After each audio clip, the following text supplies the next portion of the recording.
फिर मैं धीरे धीरे एक ऐसी संगति में चलता गया और वो संगति जो थी कि जैसे कि चोरी करना हो और जैसे कि बेबीचार में चला गया। और चोरी में ऐसे अपने घरों में मैं अपने घर में करता था, अपने रिश्तेदारों में कुछ घरों में मैं ऐसा चोरी करता था। दोस्तों के साथ में रहकर फिर मैं बेबीचार करना, दारू पीना और फिर बार में बैठना और शाम को 8 बजे से लेकर रात में 2 या 3 बजे तक बैठना। ऐसी मेरी संगति, बुरी संगति ऐसे बढ़ती गई ताकि हमारे रिश्तेदारों में भी ऐसे कहने लगे, बाबा इसको कोई लड़की मत दो क्योंकि ये बहुत ही बेकार, इसकी स्वभाव ठीक नहीं है, ऐसा लड़का है, इसको कोई लड़की मत दो करके यहाँ तक कहने लगे।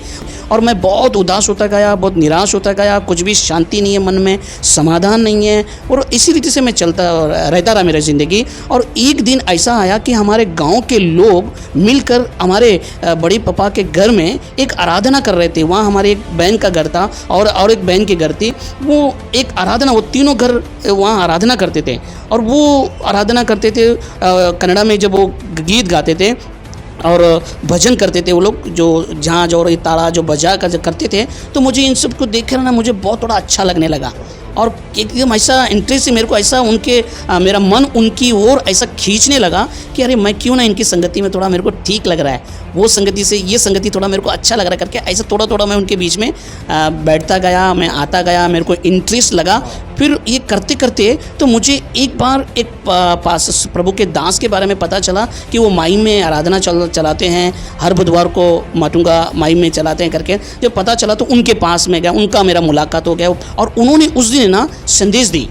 उस दिन उन्होंने एक संदेश दिया। वो संदेश यह था कि यूहन्ना उसकी 8वीं अध्याय के उसके लेकर उन शब्दों से वो बात कर रहे थे, पाप के बारे में बता रहे थे। और उसमें ऐसा लिखा है कि वो मैं ध्यान से सुन रहा था, क्योंकि सबसे बड़ी ये गवाही है कि मैंने तो कभी पढ़ा नहीं और कभी मैंने स्कूल गया नहीं। और मैं जब वो पढ़ रहे थे, वो जब बोल रहे थे तो मेरे मन में उस बातों को बहुत मैं अपने आप को खोजने लगा। अरे मैं तो पापी हूँ, मैं तो कई लोगों का मैंने ये किया है, कई लोगों को मैंने किसी का पैसा मेहनत से कमाया हुआ मैंने लिया है, मैंने वो किया है, मैंने व्यभिचार किया है, लोग मेरे को बहुत तू कर रहे, ये कर रहे करके मैं बहुत टूट गया। और उस दिन जो नवंबर का महीना था, 1993 में नवंबर का महीना था, और उस समय प्रभु ने मेरा मुझसे वो वचनों से मुझसे क्या किया, बात किया। बहुत इतनी गहराई में, इतना मेरे को अच्छा लगने लगा, इतना मेरा मन इतना उसमें मगन होने लगा कि मैं उनके बीच में और गहराई में मैं जाने लगा। मैंने पास्टर जेम्स सामुएल से जब उनका मेरा संगति होने लगा, कहने लगे कि आप पढ़ो, तो मैंने बोला मुझे पढ़ना तो नहीं आता क्योंकि मैंने कभी स्कूल में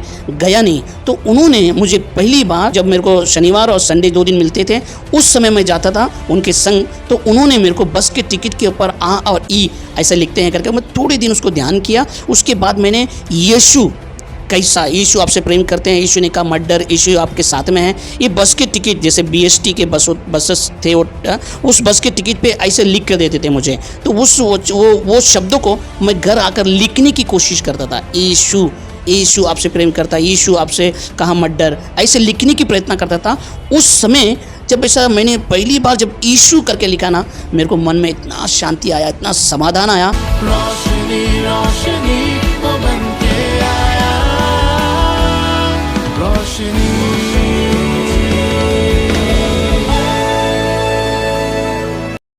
अगर परमेश्वर आपकी अगुवाई करते हैं हमारी सेवकाई को सपोर्ट करने के लिए, ताकि हम दुनिया भर से परमेश्वर द्वारा अद्भुत गवाहियों को आप तक पहुंचाएं, तो आप हमें फ़ोन पे, गूगल पे, पेटीएम भी कर सकते हैं। डिटेल्स डिस्क्रिप्शन में हैं।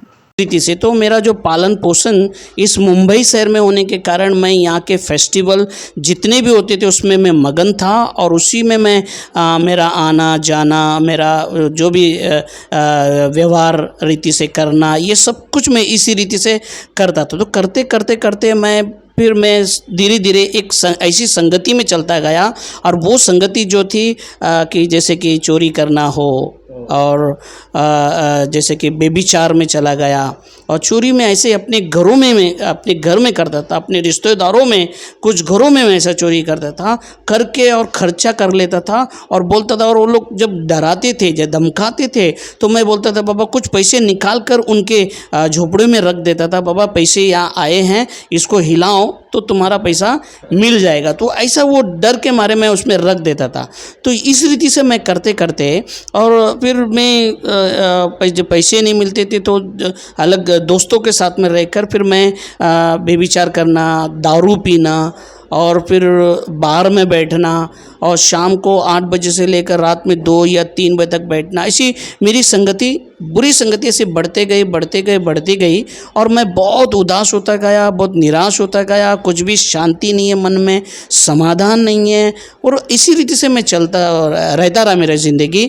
और एक दिन ऐसा आया कि हमारे गांव के लोग मिलकर हमारे बड़े पापा के घर में एक आराधना कर रहे थे। वहाँ हमारे एक बहन का घर था और एक बहन के घर थी। वो एक आराधना, वो तीनों घर वहाँ आराधना करते थे और वो आराधना करते थे कन्नड़ा में, जब वो गीत गाते थे और भजन करते थे वो लोग, जो झांझ और ये ताड़ा जो बजा कर करते थे। तो मुझे इन सब को देख कर ना मुझे बहुत थोड़ा अच्छा लगने लगा और एकदम ऐसा इंटरेस्ट मेरे को ऐसा मेरा मन उनकी ओर ऐसा खींचने लगा कि अरे मैं क्यों ना इनकी संगति में, थोड़ा मेरे को ठीक लग रहा है, वो संगति से ये संगति थोड़ा मेरे को अच्छा लग रहा है करके ऐसा थोड़ा थोड़ा मैं उनके बीच में बैठता गया, मैं आता गया, मेरे को इंटरेस्ट लगा। फिर ये करते करते तो मुझे एक बार एक पास प्रभु के दास के बारे में पता चला कि वो माई में आराधना चलाते हैं, हर बुधवार को माटुंगा माई में चलाते हैं करके जब पता चला तो उनके पास में गया, उनका मेरा मुलाकात हो गया। वो पास्टर जेम्स सॉमुएल के द्वारा मेरा मुलाकात हो गया। फिर उनसे हमने हमारी संपर्क किया और उन्होंने उस दिन ना संदेश दी। उस दिन उन्होंने एक संदेश दिया। वो संदेश यह था कि यूहन्ना उसकी 8वीं अध्याय के उसके लेकर उन शब्दों से वो बात कर रहे थे, पाप के बारे में बता रहे थे। और उसमें ऐसा लिखा है कि मैं ध्यान से सुन रहा था, क्योंकि सबसे बड़ी ये गवाही है कि मैंने तो कभी पढ़ा नहीं और कभी मैंने स्कूल गया नहीं। और मैं जब वो पढ़ रहे थे, वो जब बोल रहे थे तो मेरे मन में उस बातों को बहुत मैं अपने आप को खोजने लगा। अरे मैं तो पापी हूँ, मैं तो कई लोगों का मैंने ये किया है, कई लोगों को मैंने किसी का पैसा मेहनत से कमाया हुआ मैंने लिया है, मैंने वो किया है, मैंने व्यभिचार किया है, लोग मेरे को बहुत तू कर रहे, ये कर रहे करके मैं बहुत टूट गया। और उस दिन जो नवंबर का महीना था 1993 में, नवंबर का महीना था और उस समय प्रभु ने मेरा मुझसे वो वचनों से मुझसे क्या किया, बात किया।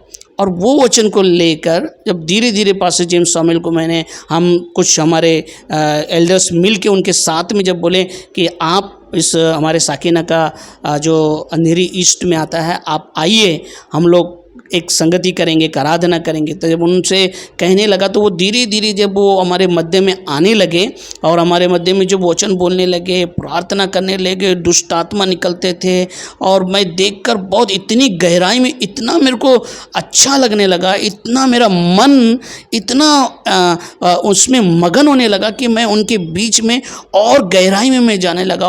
उन दिनों में कई ऐसे दुष्ट आत्मा निकल के जा रहे थे, कई ऐसे रोग चंगे हो रहे थे, लोग बीमारी से हर प्रकार के कई ऐसे जवान प्रभु में आ रहे थे। तो ये सब देख के ना मेरा मन भी आने लगा और मेरा मन भी एकदम आने लगा। तो उस समय फिर मैंने पास्टर जेम्स सॉमुएल से जब उनका मेरा संगति होने लगा, उन लोगों से संगति होने लगी और मैंने कहा देखिए मुझे तो वो कहने लगे कि आप पढ़ो। तो मैंने बोला नहीं, मुझे पढ़ना तो नहीं आता क्योंकि मैंने कभी स्कूल में गया नहीं। तो उन्होंने मुझे पहली बार जब उनके साथ में मैं सेविकाई में जाता था और मैं जॉब करता था, टेलर का जॉब करता था मैं, जॉब करते समय वो उस समय मेरे को शनिवार और संडे 2 दिन मिलते थे, उस समय मैं जाता था उनके संग। तो उन्होंने मेरे को बस के टिकट के ऊपर आ और ई ऐसे लिखते हैं करके मैं थोड़े दिन उसको ध्यान किया। उसके बाद मैंने यीशु कैसा, यीशु आपसे प्रेम करते हैं, यीशु ने कहा मत डर, यीशु आपके साथ में है।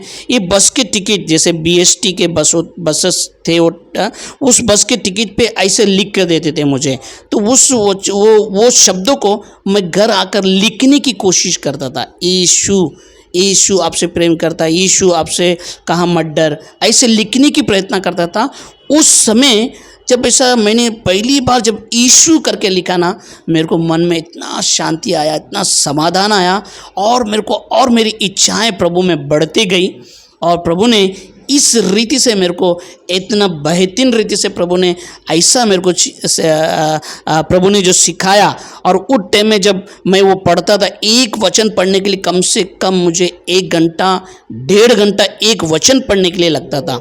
और उसी वचनों को मैं जब लोगों को बोलता था, भाई ये वचन मैंने आज सुनकर आया हूँ, आप पढ़ो ना। जब उन भाइयों को मैं इस शब्दों को जब बोलते थे तो वो लोग मेरे सामने 2 या 3 बार पढ़ लेते थे, और वापस जब उनको बोलता था पढ़ो, अरे भाई क्या मैं 2 बार 3 बार पढ़ा हूँ, वापस इसको क्या पढ़ना है। तो मैं बोलता था भाई तू वापस से पढ़। और जो पढ़ने वाले कुछ लोग, जो मैं जब उनसे वचन को पढ़ाता था, कुछ लोग पढ़ते पढ़ते क्या करते थे कि वो वचन को आधा वचन को पढ़ते थे, आधा मैं कन्फ्यूज हो जाता था, मैं समझ में नहीं आता था भाभी ये बाइबल करेक्ट है या ये पढ़ने वाले व्यक्ति करेक्ट है। तो उस समय पर ये बराबर नहीं पढ़ पाते थे। तो मैं फिर एक ही वचन को एक व्यक्ति से 10 बार उन वचन को पढ़ाता था। जब 10 बार मैं पढ़ाता था तो तभी मेरे को समझ में आने लगा कि बाइबल करेक्ट है। एक्चुअली पढ़ने वाले जो मनुष्य, जो जन हैं, वो उनका पढ़ना थोड़ा लड़खड़ाता है करके मैं समझ गया। तभी से हर एक वचनों को मैं लोगों से रोज़ जिस व्यक्ति से मिलता था, जो व्यक्ति मेरे वचन को मैं बोलता था भाई पढ़ो, तो वो मुझे देखकर ये रास्ते से आने वाला व्यक्ति उस रास्ते से घूमकर आता था। क्योंकि पढ़ा लिखा व्यक्ति 1 या 2 बार पढ़ेगा तो उसको मनपाठ हो जाता है, लेकिन मुझे मनपाठ होने के लिए मैं और मेरा मन, मेरा प्रभु जानता है कि मुझे कितना समय लगता था। तो उस समय पर मुझे पढ़ने के लिए प्रभु ने अनुग्रह किया, दया किया। और उस बेविचार से, उस पाप से परमेश्वर ने ऐसा मुझे निकाला, और मैं प्रभु के अनुग्रह में बढ़ता गया। यहाँ तक कि हमारे रिश्तेदारों में भी ऐसे कहने लगे, बाबा इसको कोई लड़की मत दो, क्योंकि ये बहुत ही बेकार, इसकी स्वभाव ठीक नहीं है, ऐसा लड़का है, इसको कोई लड़की मत दो करके यहाँ तक कहने लगे। और लोग मेरा मजाक उड़ाने लगे उन दिनों में। और बाइबल को जब लेके जाते थे तो मेरा मजाक उड़ाने लगे, मुझे कई ऐसे निंदाएं करने लगे। तो मैं घर पर आकर कुछ कहते ना कहते हुए मैं प्रभु के चरणों में आकर आंसू बहाकर कई घंटों में रोता था, प्रार्थना करता था। और प्रभु ने इस रीति से प्रभु ने मेरा उद्धार, या मेरे लिए एक मैंने अपनी आशा को प्रभु के ऊपर जो रखा, उस आशा को मैं छोड़ा नहीं। प्रभु के राज्य में धीरे धीरे प्रभु के राज्य में मैं बढ़ता गया। मैं प्रभु में आने के बाद में मैं जॉब करता था, टेलर का काम करते करते। तो मुझे पास्टर जेम्स सॉमेल के द्वारा मुझे ऐसा एक अगुवाई हुई उनके द्वारा, और पास्टर साहब ने कहने लगे कि प्रभु आपको सेवकाई के लिए बुला रहा है, आप प्रार्थना करो। तो उनके साथ में मैंने 10 दिन का उपवास का प्रार्थना किया। वो भी उपवास प्रार्थना में थे, तो मैं भी जीवन की पहली बार मैंने उपवास का प्रार्थना किया 10 दिन। तो 10 दिन उनके साथ में बैठा, उपवास की प्रार्थना किया, और धीरे धीरे उनके साथ उपवास होने के बाद में तो मैं अपने जॉब को मैं छोड़ने लगा, कि उनके संग में ऐसा जाने लगा। जब जाते जाने लगा तो मेरे जीवन में थोड़ी परेशानी मुझे आने लगी। परेशानी ये आने लगी कि घर में टाइम पे पैसे नहीं, या बच्चों की पढ़ाई के लिए नहीं, ऐसा थोड़ा समस्या मुझे मेरे जीवन में आने लगी। लेकिन मैंने अपना विश्वास प्रभु पे जो रखा हुआ था, वो फेथ मैंने छोड़ा नहीं। तो वो विश्वास से मैं बढ़ता गया। तो पास्टर जेम्स सॉमेल ने मुझे एक तंगम्मा AP कोशी आंटी है, उन्होंने मेरा उनसे मुलाकात कराई, उन्होंने मुझे लेके गए और उनसे मेरा संपर्क कराया। और उन्होंने फिर हर महीना मुझे थोड़े बहुत मुझे वो ऑफरिंग रीति से वो मुझे मदद करते थे। और उसी रीति से वो उस ऑफरिंग के द्वारा मैं अपने घरों को, बच्चों को, पढ़ाई को, और किसी से मैंने 1 रुपये तक ऐसा किसी से कर्ज नहीं लिया कि मैं प्रभु का सेवा कर रहा हूँ कि मुझे आप दो। परेशानी तो बहुत कष्ट थी, फीस के लिए, उसके लिए, बच्चों को, बच्चे बीमार गिरना, ये सब होता था। लेकिन कभी मैंने किसी से मांगा नहीं। लेकिन प्रभु का दया, प्रभु का अनुग्रह ही है जो मेरे बच्चों को मैं फुल टाइम में आने के बाद में मैं किसी से 1 रुपया तक कर्जा नहीं लिया मैं, लेकिन प्रभु ने सब कुछ रीति से पूरा किया। मैं पास्टर जेम्स सामुएल का और तंगम्मा ईपी कोशी आंटी का उनका वो मेरे लिए आशीष के कारण ये लोग बने। उन दिनों में उन्होंने मेरे साथ बहुत कुछ मुझे सहायता की है। ऐसे ही उनके द्वारा और बहुत से ऐसे प्रभु के लोग हैं, बहुत से ऐसे जन हैं उन दिनों में जब मिलते गए तो उन्होंने हर रीति से लोग मुझे जुड़ते गए और एक बल होता गया और प्रभु इस रीति से मेरे जीवन में कार्य होते गए। बहुत संघर्ष तो करना पड़ा, यहाँ तक आना है और बहुत संघर्ष करना पड़ेगा। तो मैंने संघर्ष किया, जब प्रभु की दया से, प्रभु का अनुग्रह से आप मुझे जो देख रहे हैं, मैं बोलता हूँ कि जो मैंने विश्वास प्रभु पर रखा वो विश्वास मैं भी कभी छोड़ा नहीं प्रभु पर। और उस दिन से लेकर आज तक परमेश्वर ने कभी मुझे ऐसे मांगने जैसा नहीं रखा, परंतु परमेश्वर ने देने जैसा रखा है। ऐसे प्रभु ने मुझे ब्लेस करके रखा है, आशीष करके रखा है। और प्रभु सच में प्रभु को धन्यवाद देता हूँ कि प्रभु ने मुझे इस रीति से, जो परमेश्वर ने मुझे संभाला और प्रभु ने मुझे बढ़ाया हर तरीके से। आज मेरे बच्चे भी प्रभु के अनुग्रह से अच्छे अच्छे अपने अपने कामों में हैं और प्रभु ने बहुत शांति और बहुत समाधान जो प्रभु हमारे परिवारों में दिया है। और मैं प्रभु को कोटि धन्यवाद करता हूँ। संघर्ष तो थी, लेकिन उस संघर्ष का, जैसे प्रभु ने कहा कि मैं जगत के अंत तक तुम्हारे साथ रहूँगा और परीक्षा के दिन तुम मुझको पुकारो मैं तुम्हें छुड़ाऊँगा। तो वो परमेश्वर जो परीक्षा के समय पर भी संग रहकर परमेश्वर ने संभाला और प्रभु को मैं कोटि धन्यवाद करता हूँ। जैसे यिर्मयाह उसका 29 का 11 में ऐसा लिखा है कि जो कल्पनाएं मैं तुम्हारे विषय में रखता हूँ वो हानि के लिए नहीं है, खुशहाली के लिए है। अंत में मैं तुम्हारी आशा पूरी करूँगा। तो वो परमेश्वर हमारी आशा, मेरी आशाओं को परमेश्वर ने ऐसी रीति से पूरा किया, मैं उसको बयान नहीं कर सकता। वो प्रभु बहुत महान है और वो अद्भुत है। और इस आपके माध्यम से परमेश्वर ने मुझे दया किया कि वो मेरी गवाहियाँ, मेरी जो साक्षियाँ, प्रभु जो ये आशीष किस रीति से आज परमेश्वर के अनुग्रह से आज 3 से 4 जगह परमेश्वर की सेवकाई चल रही है। लोग आ रहे हैं, लोग उद्धार पा रहे हैं, लोग आशीष पा रहे हैं। ये मेरे लिए, प्रभु के लिए बहुत बड़ी अनुग्रह है। इसके लिए मैं प्रभु को धन्यवाद देता हूँ। मदद के द्वारा, जैसे कि प्रभु ने शास्त्र में कहा कि जो छोटा सा छोटा व्यक्ति के साथ में करेगा वो मेरे साथ में करेगा। तो वो उस रीति से जब सेवकाई में आने के बाद में लोगों की जो आवश्यकता होती, जैसे ज़रूरत होती, जैसे कोई हॉस्पिटल में पड़ा है या कोई बंदी गृह में है, तो या वो उनको कोई मददगार की ज़रूरत है, तो सच में मैं प्रभु को धन्यवाद देता हूँ कि उस टाइम पे मैं प्रभु की दया से मैं अवेलेबल या उन समय पर मैं तैयार रहता हूँ।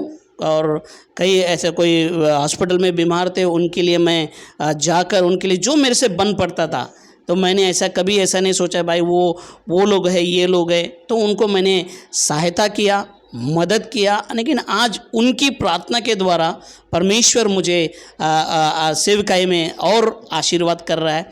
कई ऐसे कैदियों के मध्य में भी जाने के लिए प्रभु दया किया और उनके गवाही को शेयर करने के लिए अनुग्रह किया। जैसे पास्टर जेम्स सामुएल उन दिनों में जब बंदी गृह में जाते थे, जेल मिनिस्ट्री में, तो मुझे लेकर गए। उन दिनों में भी मेरी गवाही शेयर करने के लिए प्रभु अनुग्रह किया। वो भी अख्तर रोड में जाकर मेरी गवाही को शेयर करना ये नहीं है, बड़ी मुश्किल है, लेकिन प्रभु ने अनुग्रह किया वो टाइम में। ये प्रभु को धन्यवाद देता हूँ मैं। और सचमुच एक अनपढ़ के द्वारा इतना काम प्रभु कर सकता है। मेरे प्रिय, आप जितना मुझे आप देख रहे हैं, जितना मुझे आप सुन रहे हैं, जितने लोग मुझे आप ध्यान से सुन रहे हैं, सचमुच यदि आप इस अनपढ़ के द्वारा इतना काम हो सकता है, वो परमेश्वर आपके द्वारा भी काम कर सकता है। यदि आप अपनी इच्छा को प्रभु के पास लगाएंगे, यदि आप परमेश्वर के पास अपनी दृष्टिकोण को रखेंगे ना, वो परमेश्वर आपके द्वारा बहुत अद्भुत काम करेगा। जैसे प्रभु ने बोला मुझसे बड़े काम तुम करोगे, तो वैसे आज मेरे प्रियो मैं आपको यही एक संदेश देना चाहता हूँ कि परमेश्वर जैसे मुझ अनपढ़ को परमेश्वर ने अद्भुत रीति जो आज इस्तेमाल कर रहा है। आज मुझे 3 से 4 साल हो गया, मैं बाइबल को जल्दी पढ़ता नहीं हूँ, लेकिन जब बाइबल को मैं हाथ में 10-15 मिनट मैं बाइबल को जब हाथ में लेकर ऐसा घुमा लेता हूँ ना, तो मुझे सारे रेफरेंस जो है ना, परमेश्वर ऐसा अनुग्रह करता है कि मुझे बोलने की आवश्यकता नहीं। ऐसा होता है कि कहीं ऐसे मंडली में मैं जाता हूं तो मुझे एक हाफ एन आवर या 1 घंटा पहले मुझे बोल देते पास्टर साहब आपको संदेश देना है, तो मैं फट से रेडी हो जाता हूं। मैं ऐसा नहीं बोलता कि मैं नहीं दूंगा, मैं तैयार रहता हूं। मैं ये सोच से तैयार रहता हूं कि एक मिलिट्री अपने कुछ भी ऐसी बात आती है तो तैयार हो जाते हैं। तो हम इस संसार के कौन हैं? मिलिट्री हैं। तो हम भी प्रभु के लिए हमेशा तैयार रहने का, हम सेना है प्रभु की, तो प्रभु की सेना निरंतर तैयार रहना है। तो ऐसे मैं हमेशा तैयार रहता हूँ, प्रभु का शब्द बोलने में हो या कुछ कार्य करने में हो, मैं निरंतर तैयार रहता हूँ। वैसे ही मेरे प्रिय जो आप मुझे देख रहे हैं, आप तैयार रहे प्रभु के लिए और प्रभु के लिए करें। और जब आप प्रभु के लिए करेंगे, प्रभु आपके लिए करने के लिए तैयार है। तो प्रभु आप सबको आशीष दे और आपको भी मैं धन्यवाद करता हूँ। परमेश्वर आप सभी को आशीर्वाद करे और आप सभी जन जैसे आज मेरी गवाही के द्वारा आपने जो आशीष पाई, मैं विश्वास करता हूँ कि परमेश्वर आप सबको आशीष दे। Thank you so much. और आपको भी धन्यवाद हो, आपकी टीम को धन्यवाद हो और प्रभु सचमुच आप सबको आशीष दे। बहुत धन्यवाद देता हूँ। ऐसी गवाही अगर आप जो मुझे देख रहे हैं, अगर आपकी कोई गवाही है तो आप अपने पास ना रखें, ताकि लोग नष्ट होने जा रहे हैं, नाश हो रहे हैं। तो अपनी गवाहियों को इस स्क्रीन पर दिए हुए नंबर पर आप संपर्क करें और आप भी अपनी गवाही को दे सकते हैं। और ये रोशनी टीम जो है आपके पास आएंगे और आपकी गवाही को लेंगे, ताकि वो लोग जो जिन्होंने नहीं जाना प्रभु को, इस माध्यम से लोग प्रभु को जाने। और प्रभु आप सबको आशीष दे। Thank you. अगर परमेश्वर आपकी अगुवाई करते हैं हमारी सेवकाई को सपोर्ट करने के लिए, ताकि हम दुनिया भर से परमेश्वर द्वारा अद्भुत गवाहियों को आप तक पहुंचाएं, और अगर आप परमेश्वर द्वारा दिए गए हमारे इस विजन में हिस्सा लेना चाहते हैं, तो आप हमें फ़ोन पे, गूगल पे, पेटीएम भी कर सकते हैं। डिटेल्स डिस्क्रिप्शन में हैं।